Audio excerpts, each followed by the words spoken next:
ہماری ریاست جموں کشمیر ایک تاریخی ریاست اور ایک زمانے سے ایک اس کی اپنی شناخت تھی اور ساری دنیا کے اندر تھی. ہندوستان کی بہت سی ریاستیں ہیں لیکن پوری دنیا کے اندر اور بین الاقوامی سطح پہ دوسری ریاستوں کا شاید اتنا نام نہ ہو، لیکن جموں کشمیر ایک ایسی ریاست کہ پوری دنیا کے اندر اس کی اپنی شناخت تھی اور اس کی اپنی تہذیب، اپنا کلچر، اپنا سسٹم، اپنا نظام.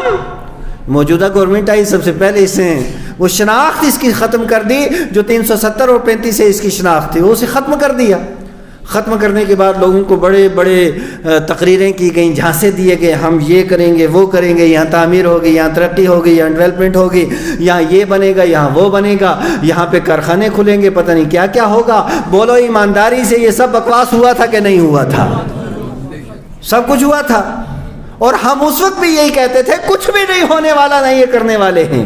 انہیں بھونکنے کے علاوہ کچھ بھی نہیں آتا، انہیں بکواس کرنے کے علاوہ کچھ نہیں آتا، انہیں لڑانے کے علاوہ کچھ نہیں آتا، انہیں نفرت کرنے کے علاوہ کچھ نہیں آتا، اس لیے کہ ان کے سینوں کے اندر سوائے نفرت کے کچھ نہیں ہے. اب اس وقت بڑا انہوں نے یہ کہا وہ کیا، لیکن اس کے بعد پہلے کیا کیا؟ ریاست کو توڑا. ریاست کو توڑنے کے بعد اب یہ ہندوستان کی تاریخ کے اندر یہ ایک ایسا معاملہ ہے، ہم نے یو ٹی کو ریاست بنتے تو دیکھا ہے لیکن ریاست کو یو ٹی پہلی بار اس گورنمنٹ نے بنایا. اور بنانے کے بعد پھر کیا کیا؟ اس کے بعد روزگار یہ نہیں دے سکے، نوکریاں یہ نہیں دے سکتے، اسپیشل پیکج یہ نہیں دے سکے، بھرتی یہاں پہ یہ نہیں دے سکے. اور پھر اس کے بعد کرونا آیا. کرونے کی بنیاد پہ لگ بھگ 3 سال ہونے لگے ہیں، ہمارے بچے اسکولوں میں نہیں جا سکے ہیں، یونیورسٹیاں بند رہی ہیں، کالج بند رہے ہیں. اب مجھے ایمانداری سے بتائیے یہ 3 سال کا جو پڑھائی کا نقصان ہوا، کیا اس کی بھرپائی ہو سکتی ہے ساری زندگی؟ جو 3 سال چلے گی زندگی سے اتنے خوبصورت، گیا ہوا وقت تو واپس نہیں آتا نا، اور وقت سے زیادہ قیمتی روئے زمین پر کوئی دوسری چیز ہے بھی نہیں ہے. اب وقت چلا گیا اور وقت کے ساتھ ساتھ بچوں کی جو مضبوطی ہونی چاہیے، تعلیمی مضبوطی ہونی چاہیے تھی، وہ کمزور ہو گئی، وہ کمزوری آ گئی جو ختم نہیں ہو سکتی. اب اس کے بعد کیا ہوا؟ چاہیے تو یہ تھا کہ یہاں لوگوں کو روزگار دیا جاتا، چاہیے تو یہ تھا کہ یہاں پہ ان لوگوں کی اس طریقے کی مدد کی جاتی کہ یہ لوگ تعمیر و ترقی کی راہ کے اوپر گامزن ہوتے، لیکن وہ تو ان سے ہوا نہیں. اور لاسٹ میں انہوں نے یہ کہا ایل جی صاحب نے کہ ہم یہ شراب کے لائسنس ہر شہر کے اندر اور ہر علاقے کے اندر، اور پتہ نہیں 100 کتنے یہ شراب کی اب یہ شراب خانے کھولنے جا رہی ہے گورنمنٹ. تو آپ ایمانداری سے بتائیے. اور ایک بات یاد رکھیے، اسلام تو اسے حرام کہتا ہی کہتا ہے، قرآن و حدیث کے اندر تو اس کی حرمت وضاحت و صراحت کے ساتھ موجود ہے. ہم تو اسے حرام سمجھتے ہیں، لیکن اس کے ساتھ ساتھ جہاں تک ہمارا مطالعہ ہے وہاں دوسرے مذاہب کے اندر بھی اس کی اجازت نہیں ہے شراب کی. وہ بھی اس کو برا سمجھتے ہیں، وہ بھی اسے غلط سمجھتے ہیں، اور وہ بھی ان کے جو بھی مذہبی لوگ ہیں وہ بھی اسے دور و نفور رہنے کا درس دیتے ہیں.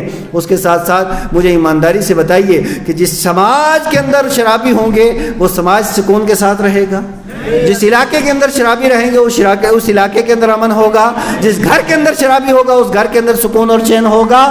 تو یہ آخر گورنمنٹ کیا کرنا چاہتی ہے؟ اب اس وقت دیکھیے کہ ہمارے اس پوری ریاست جموں کشمیر کے اندر کتنے قسم کے نشے آ رہے ہیں، یہ نشہ وہ نشہ جن کا ہم نے کبھی نام نہیں سنا تھا، آج وہ معاشرے اور سماج کے اندر پھیل رہے ہیں اور پھیلائے جا رہے ہیں. آخرکار مجھے بتایا جائے یہ جتنے نشے سے ہماری ریاست پاک ہونی چاہیے کہ نہیں ہونی چاہیے؟ بولو پاک ہونی چاہیے کہ نہیں ہونی چاہیے؟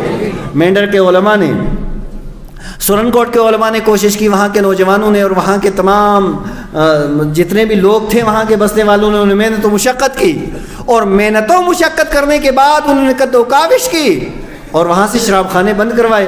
اس کا اچھا اثر بھی ہوا، کئی لوگوں کی شرابیں چھوٹ گئیں. لیکن اب کیونکہ یہاں تو ہر طرح کے لوگ ہیں اس وجہ سے پونچھ سے تو نہیں بند ہو سکی، لیکن دوسرے لوگوں نے کوشش کی.